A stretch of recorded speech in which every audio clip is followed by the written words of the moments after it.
I am back to teach you what? Chromosome mapping. ये topic किसके continuation में है? Linkage and recombinant. हमने लिंकेज और रिकॉम्बिनेंट पढ़ा और ये जान लिया कि जीन्स कहाँ प्रेजेंट है? क्रोमोसोम के ऊपर प्रेजेंट है. और जब क्रॉसिंग ओवर होता है तो हमें नए कॉम्बिनेशन मिलते हैं. तो आज मैं आपको बताऊंगी कि हम जीन की लोकेशन को कैसे डिनोट करते हैं क्रोमोसोम के ऊपर, और उस प्रोसेस को हम क्या कहते हैं? Chromosomal map. It's a kind of a symbolic or graphical representation of genes locating on chromosome. उसको हम कहते हैं क्रोमोसोम का मैप. क्रोमोसोमल क्या कहते हैं इसको हम? Chromosome map. Chromosome map is also known as genetic map. It is also known as linkage. इसको आप लिंकेज मैप भी कह सकते हैं. इसको आप और क्या कह सकते हो? Linkage map. Linkage map. Chromosome map, genetic map और लिंकेज मैप. अब chromosome map is based on two basic principle. तो इसके जो हमारे दो बेसिक प्रिंसिपल हैं, two basic principle. Number one is genes are located. ये जो आपके जीन्स हैं are located on chromosome in linear arrangement.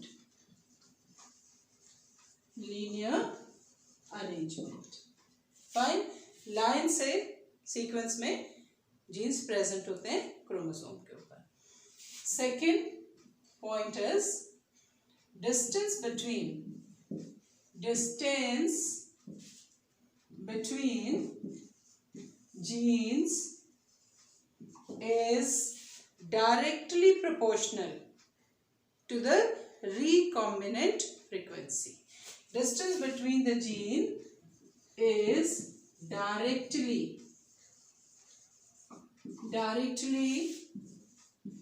proportional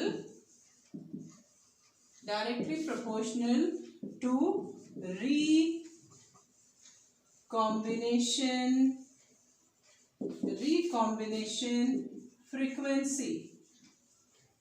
recombination frequency के डायरेक्टली प्रोपोर्शनल है. जितना ज्यादा डिस्टेंस होगा उतना रिकॉम्बिनेशन के चांसेस ज्यादा होंगे. और रिकॉम्बिनेशन हमेशा कैसे होता है?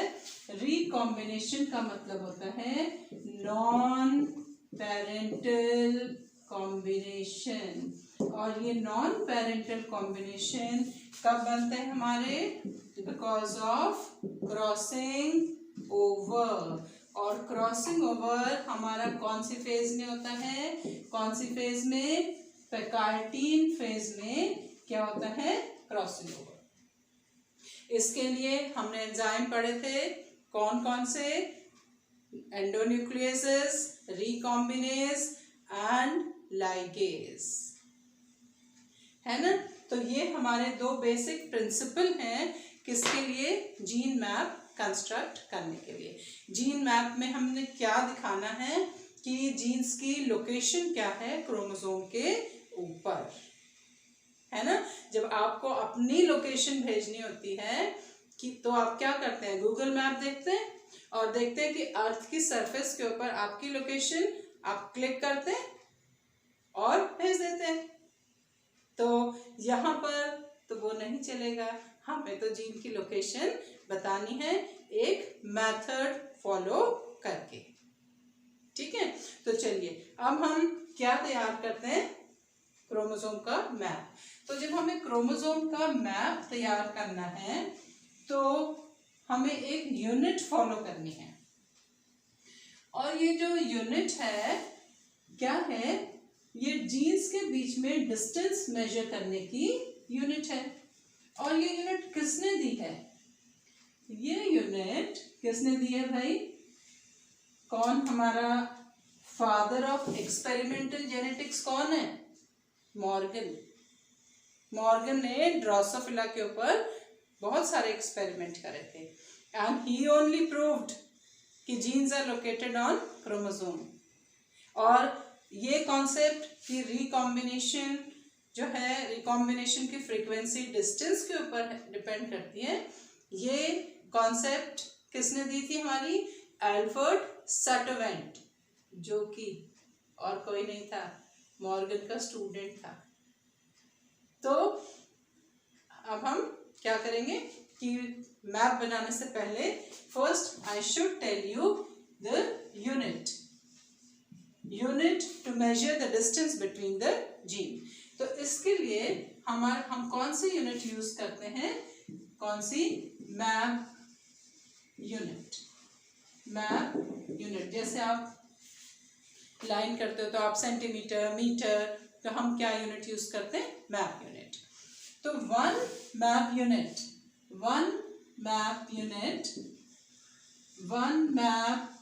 Unit is equal to 1% recombinant frequency.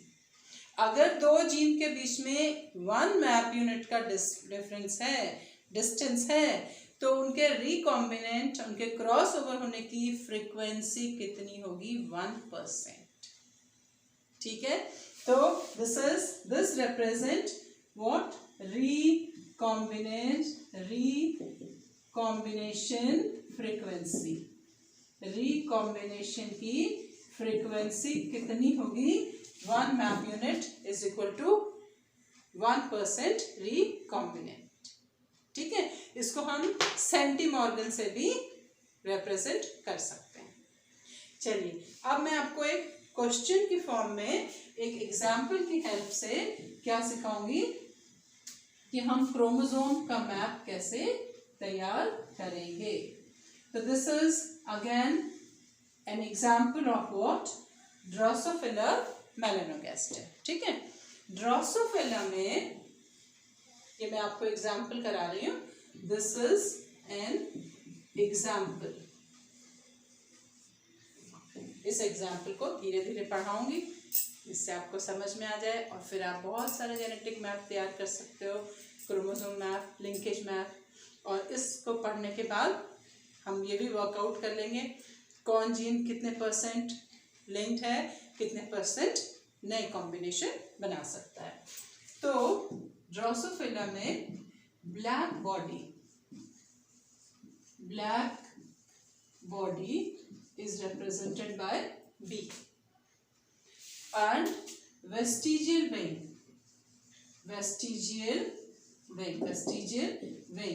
क्या होने चाहिए, फंक्शनल होने चाहिए ना, वेस्टिजियल नहीं होने चाहिए, is represented by VG। और इन दोनों के बीच में say for example how much is a distance, this is given in the question, how much is the distance given is 18%। 18% इनकी क्या है, रिकॉम्बिनेंट फ्रीक्वेंसी है, this is given in the question. ठीक है, this is A। B, between black body B and cinnabar eye, that is CN, ये small c, CN, between the two it is given what, 9% recombinant frequency. इसकी जो recombinant frequency है ये कितनी है? 9%. This is also given. Third point is also given that between VG, vestigial wing, between VG and this is VG vestigial wing and Cinnabar. क्योंकि मैं symbol लिख चुकी हूँ name, so I am not writing the name again. तो इसके बीच में they say it is 9% again. Construct the genetic map and find out that which of the gene has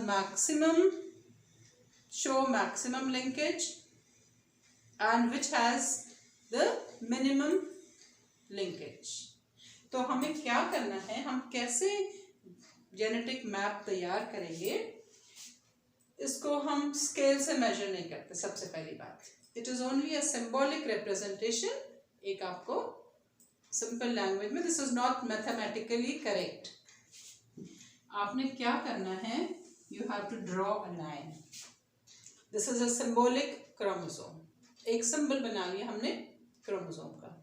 अब हमने अपने क्वेश्चन में देखना है कि हमारे वो जीन जिनकी डिस्टेंस सबसे ज्यादा है, उनको हमने दोनों साइड में लिख लेना है.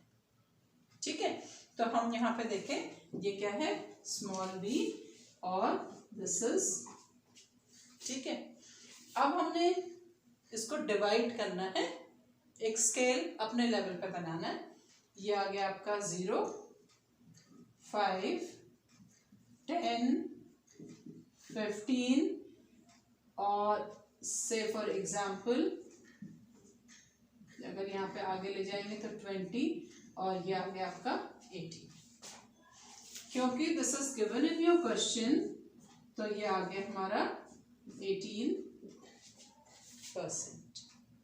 ठीक है, और आप इसको लिख सकते हो 18 मैप यूनिट. अब आपका B और CN के बीच में कितना डिफरेंस है, कितना डिस्टेंस है, तो हम इसको इधर नहीं लिखेंगे. क्या करेंगे, will look for this side. B और 9 आपका ऑलमोस्ट इधर आएगा. तो यहाँ पे this should be the location of which gene, CN. और ये हमारा है 9 मैप यूनिट और ये डिस्टेंस था आपका 18. अब थर्ड आप देखिए, between VG and CN. VG और CN के बीच में ऑटोमेटिकली क्या हो गया हमारा 9 मैप यूनिट. ठीक है, तो हमने इसका क्या तैयार कर दिया, एक मैप तैयार कर दिया. बहुत इजी, एग्जाम में 2 मार्क्स का क्वेश्चन आता है. CBSE एग्जाम में नॉर्मली 2 मार्क्स का अगर आ गया तो, वरना नीट के एग्जाम में इसमें क्वेश्चन आते हैं आपको. तो आपका अगर हम बनाए यहाँ पे, what is the location of gene, it is B, VG और यहाँ पर आपका सीक्वेंस ऑफ जीन क्या है, हमने सीक्वेंसिंग कर दी, B, CN, VG. ये सीक्वेंस है जीन का. ठीक है, और ये थोड़ा सा इसको इधर कर देते हैं ताकि ये आपका सेम डिस्टेंस आ जाए. फाइन. अच्छा, अब आपने वैसे अगर एक्चुअल में अगर आप स्टडी करो तो CN और VG के बीच में जो डिस्टेंस है वो 9.5 होता है. It is little this side, और ये डिस्टेंस 8.5 होता है. ये मैंने आपको इजी करके समझा दिया. अच्छा, अब हमने ये पढ़ लिया. Now we can work out very easily which 2 genes are strongly linked. किसके बीच में ज्यादा लिंकेज है, either between CN VG और B की CN के साथ लिंकेज ज्यादा है कि VG के साथ. This distance is less. तो B और CN, ये जो आपके जीन आपके B MCN जो है ये 9% चांसेस हैं कि जब क्रॉस ओवर होगा तो ये एक्सचेंज कर जाएंगे, और 91% क्या शो करते हैं, लिंकेज। इनकी रिकॉम्बिनेंट फ्रीक्वेंसी कितनी है, ठीक है। सो दिस इज व्हाट, यहां पर भी आप देखो इनकी रिकॉम्बिनेंट फ्रीक्वेंसी कितनी है, 9। Same with this gene, which gene show maximum recombination, कौन सा, B एंड VG, है ना, क्योंकि उसके बीच में क्या है, डिस्टेंस ज्यादा है। तो हमने क्या समझा, farther the genes are more is what, recombinant possibilities, closer the genes are then recombinant frequency is what, less, ठीक है। और this recombination is totally opposite to that of what, crossing over, ठीक है। दोस्तों से दूरी ज्यादा है तो दोस्ती कम हो गई, और अगर कम है तो क्या हो गई, ज्यादा हो गई। ये सिर्फ जीन के केस में है, आजकल ऐसा कुछ नहीं है। आपके पास मोबाइल है ना, you can always have, you feel that they are close to you, but यहाँ पे फिर भी हमें याद रखना है पुराना जमाना, जहाँ पे जीन्स क्लोज हैं तो स्ट्रॉन्ग लिंकेज, जीन्स दूर हैं weak linkage, and chances of crossing over, chances of making new friends are more. Fine. I hope you have understood. Thank you.